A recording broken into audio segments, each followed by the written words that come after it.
Hello everyone, we're back today with a video, which is something I haven't done for a while, but today we're going to be reviewing LEGO Set 76124, the War Machine Buster from the Avengers Endgame line, and there will be spoilers for Avengers Endgame in this video, so if you don't want to get the movie spoiled for you, just don't watch the video, just watch another review. There's plenty of them out there with no spoilers, but without further ado, let's get on to the minifigs.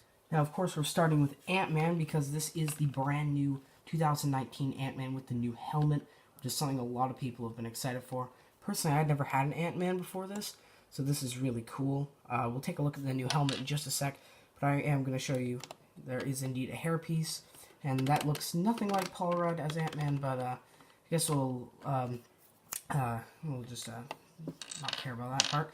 But yeah, so the new helmet is cool. It's a very nice piece. It is flat on the front, if you didn't know already for some reason. So if you they did kind of sacrifice a bit of depth on the old helmet piece for this, but I think it's fine. And is this accurate to the movie is a question you might be asking, and the answer is kind of. I think, if my memory serves me right, they all had, in the Quantum Realm suits, the characters in the film all had the same kind of white unified helmet that kind of looked like this, so yeah, I think it's pretty accurate. Honestly, I can't remember. I saw it like a few days ago, but it was something like that. It is definitely close to this, though. So yeah, that is the new Ant-Man. Oh god, I almost forgot to mention the torso and the legs. So yeah, he does have the kind of Quantum Realm suit, which we get with a lot of figures, including War Machine. Nice print on the back, but yeah, that's it for the new, for 2019, Ant-Man. Next up, oh, I just killed Ant-Man. Dang it. Next up is Colonel James Rhodes, aka the War Machine, and compared to the film, this is, again, pretty accurate, but it is definitely missing a lot of the bulk. I think they should have definitely printed a new torso and legs even, maybe, just to represent the kind of more armored look that War Machine's suit had in the film. But it's fine, I guess. It does the job correctly. The helmet is, as far as I know, a new print, which looks awesome. They always knock it out of the park with War Machine and its helmet prints. And it does have, of course, the flip-up HUD or whatever. He does have the face print for the Bricktober pack, which is something I wasn't able to get. So that is awesome. It looks amazing. It also looks like Steve Harvey, according to some people. He does have that awesome face print on the back, though, with the kind of red little, I think that's the HUD. I can never remember what parts of these guys are called. So yeah, that is Colonel James Rhodes. He does have the same torso print as Ant-Man, and just some stud shooters. These can actually be mounted to the mech on those little red parts right there on the arms. I'll show you that when we actually take a look at the Buster itself, but that is War Machine. Next up, we have the classic looking Outrider. Now these are, of course, the Outriders we got with the Infinity War sets. So if you buy all these sets like you bought all the Infinity War sets, you're no doubt going to have a whole whack of Outriders. But yeah, this guy is pretty standard. You've probably seen this guy a million times before, so there's nothing interesting really about him. So yeah, that's really it for this Outrider, honestly. There's nothing interesting to show. And finally, for the minifigs, we have the other Outrider. It's less generic than the other one because it does have the Wolverine claws, which are an interesting touch.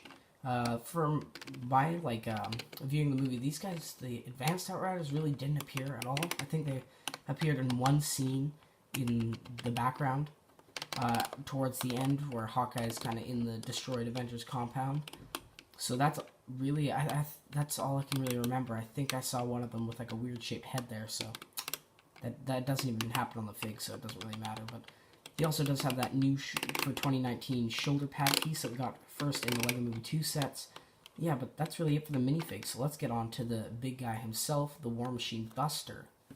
Okay, here is the War Machine Buster mech itself, and I guess I can lift the spoiler alert because this thing does not appear in the movie at all. That's a fun fact about every single one of the Endgame sets except the compound. Nothing in the sets, besides some of the minifigs, appear in the movie. Like, none of them. Which was kind of a smart decision, I guess, to avoid leaks, but I think it got us all excited for Endgame when we saw an Iron Man armory, but that never happened in the film, so I guess it doesn't really matter. But yeah, the War Machine Buster is a great build. I was kind of disappointed with last year's Hulk Buster from the Infinity War line. I just feel like the shoulder area was terrible. Like, look at the gap between there. I just didn't like it. And the feature with the swinging arm, I didn't care for. So yeah, I wasn't too impressed with this Infinity War 1. But, God, do I love this Hulk Buster, or War Machine Buster from Endgame. It's just so much better for me. Sorry, the camera just froze there for a second. But yeah, it's just a great build. And first, let's kind of just give you a spin around. There are a lot of stickers on this set. So if you don't like stickers, this is not set for you. We got sticker, sticker, sticker, sticker, sticker, sticker, sticker, sticker, sticker, sticker. There's tons of stickers. Oh, and sticker. And the dome, of course, is printed, though. It always has been for Hulkbusters. But yeah, it's just a really sturdy and big build.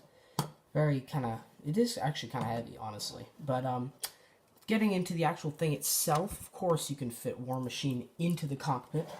This might take a little bit of toying around with because, of course, War Machine... Oh, just get that out of the way for a second. Of course, War Machine has all of his gear on the back, so... I don't actually think I've tried this before. The camera is very shaky. Sorry, I'm kind of using a new stand, which is made out of some shake weights, honestly. Yeah. But let's see if I can get War Machine in here. They have that little slot piece where you just put the legs in, and he fits not really in there. I think you do need to... Oh, there we go. Okay, he kind of fits. It is a little bit loose, but there you go. You see, War Machine is stowed away into the cockpit, and then you can, of course, put the stud shooters on the wrists of the Buster. I'm not even looking at what I'm doing right now. Okay, there we go. So yeah, now he has some extra artillery if he needed any extra, which he doesn't, because if you look on the shoulders, you can see the classic kind of War Machine shoulder armor, or shoulder weapons. So he has some little just flip-fire missiles, which we haven't seen in a while. That's cool. And then one of these rapid stud shooters, which just, shoots studs. And I'm not going to shoot any more of those, because I already lost that one. But yeah, that's it for kind of the play features, I guess. Oh, articulation, of course. Move the arms as expected. The elbows are swivels, but they are not on a ball joint, which is something kind of weird, because if you look at the Infinity War one, it had ball joints there. This one does not. He also does have these mini ball joints up here, but that's not really articulation, I guess. You could move those if you wanted, though. And then the legs have the same ratchet joints, and then an ankle pivot. So, as for detail on the build, besides the stickers, he does use a lot of the ingot pieces in different colors. You can see the kind of light silver color and then the gunmetal gray color there. Those are awesome pieces to get always. Let's see, there's another one down there, which is nice. I like just the shaping of him, like the shoulder pads here, which actually can move if you want. They just look so much better than the Infinity War one. Especially if you tilt the arms this way forward, and then you can just rotate those. That looks awesome, just awesome. Without the shoulders, or the shoulder kind of pad pieces, it looks kind of terrible. Like it's, again, it just cuts off. But I think this really just helps it. I don't even know where I'm reaching. Okay. Yeah, but that's I guess it for the Buster. Oh, interesting parts.